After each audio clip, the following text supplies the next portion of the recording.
How to Save the World and Other Things on My To-Do List. One Woman's Totally Serious Guide to Inner World Domination by Lizzie Allan, Creator of Hilarapy. Chapter 5. Speak It Into Being. There is a difference between saying something once and allowing it to actually shape you. Up until now, this has been about awareness, seeing the patterns, noticing the thoughts, starting to choose differently. That matters enormously. But awareness opens the door. Practice is what walks you through it. Speaking words out loud is not some cute self-help trick. It is change in action. When you speak consciously, you interrupt old patterns. You direct your thinking. You stop living by default and start choosing on purpose.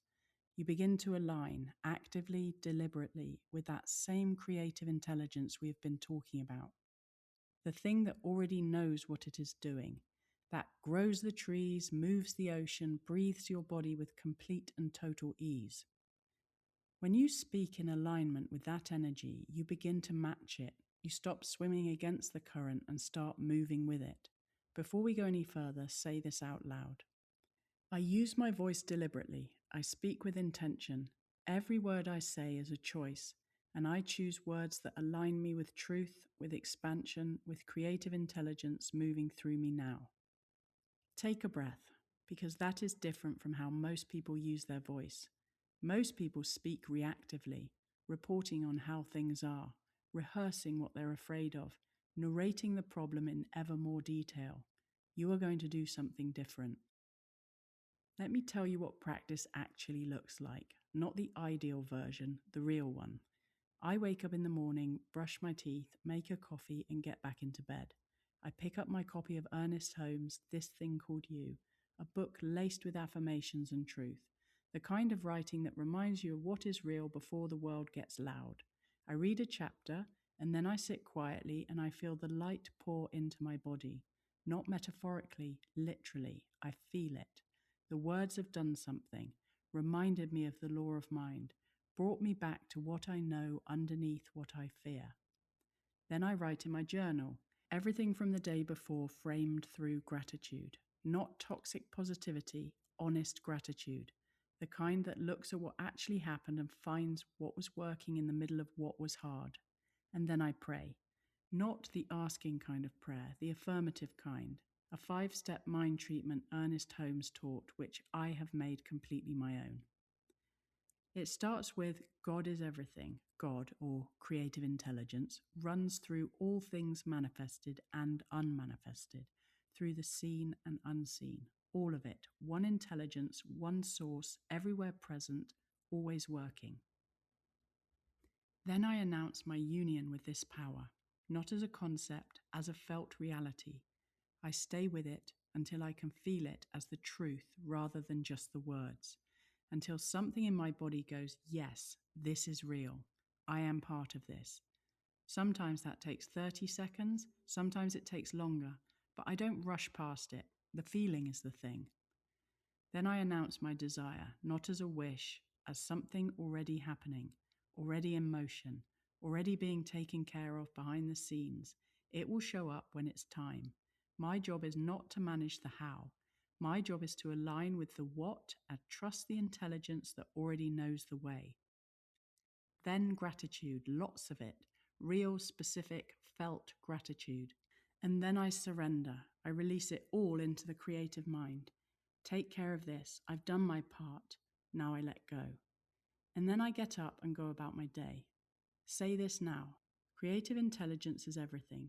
It runs through all things seen and unseen, manifested and unmanifested. It is the ground of all reality. It is present everywhere. It is present here. It is present in me, as me, now. Take a breath, then this. I am one with this intelligence. I am not separate from it. I do not have to earn my way back to it. I am already part of it, always have been, always will be. I announce that union now. I feel it as the truth. And this.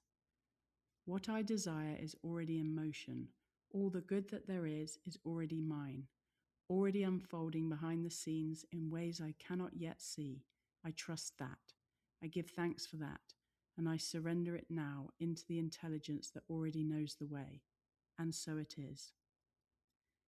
Now let me tell you about a morning 2 years ago when this practice was not optional. I was going through a divorce. Threatening letters were arriving from her lawyer. I had lost access to my business. I had lost my home. Everything I had built was upside down, and the ground I had been standing on had simply gone. I was so out of depth, so afraid, the kind of fear that lives in the body rather than just the mind, the tight chest, the racing thoughts, the sense that everything is falling and there is nothing to hold on to. And I sat down and I did my 5-step prayer. I announced my desire that all was peaceful, that all was sorted, that the intelligence moving through everything was moving through this too, even this, especially this, and that it knew what to do even when I didn't. And my body relaxed. Not because the situation changed, the letters were still there, the loss was still real, but something in me shifted from bracing against it to trusting through it. The day opened up, I was able to move. That is what this practice does. Not magic, alignment. It frees you up. It moves you from the contracted, closed, fear is driving state into something open enough for creative intelligence to actually work through. I do the same thing before every show. I get so nervous before performing. The old fear of rejection, the ring of voices saying you're not good enough, they won't receive you, what if you fail? And I sit with it, and I see the show already done, everyone happy, everyone cheering, me relaxed, enjoying it, fully in it. I feel it as if it's already complete, and it rolls out like that. Not because I forced it, because I aligned with it. Say this: I see what I desire as already done, already complete, already unfolding. I align with it. I feel it as real. I trust it as real. I move through my day from that place. Then this practice frees me. It moves me from fear to love. It moves me from fear into flow, from contraction into expansion, from bracing against life to moving with it. I return to it again and again. It has never failed me. I want to tell you about something I started doing at 32. I was still rejecting my own sexuality, hadn't yet unearthed the internalized homophobia that had been quietly running underneath everything. And I had done what I had done many times before, picked an unavailable love interest to prove the belief I was still carrying. I am unlovable. And I decided I had had enough. I went and bought myself a wedding ring, and I made a commitment to myself, quietly, privately, with more sincerity than I had brought to almost anything before, that I would never abandon myself again. I approve of myself became my mantra. Louise Hay gave it to me, and I would say it with my hand on my thigh, touching myself literally the way you would touch someone you were trying to comfort. And I would say it over and over. I approve of myself. I approve of myself. I approve of myself. At first, it felt like just words directed at a version of me I wasn't sure deserved them. But I kept going, because even before I fully believed it, something in me knew it was true. Some deeper part of me knew that approval, real, unconditional, not contingent on anything, was what had been missing, not from other people, from me. That practice guided me towards the deeper therapeutic work. It was a bridge from self-rejection to self-inquiry, from I don't know why I feel this way to I am ready to find out. And years later, when I sat in the ring of fire at the Awakening weekend and heard my own critical voices said back to me, I had just enough self-approval already built to push through them. The small, daily, seemingly simple practice of speaking something true, even before it feels completely true, builds something. It compounds. It creates a foundation strong enough to stand on when the harder work comes. Say this now. I approve of myself, fully, completely. Not when I have earned it, not when I have fixed everything that needs fixing. Now, as I am, I approve of myself. Say it again. Put your hand somewhere on your body, your heart, your leg, your arm, and say it again. I approve of myself. And again, I approve of myself. Let it land somewhere real.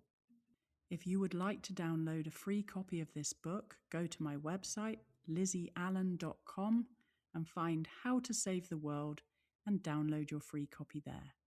Don't forget to subscribe or follow, leave us a comment, share your experiences, and share with your friends, because this is a group effort. I love you, I love you, I love you. I'm out.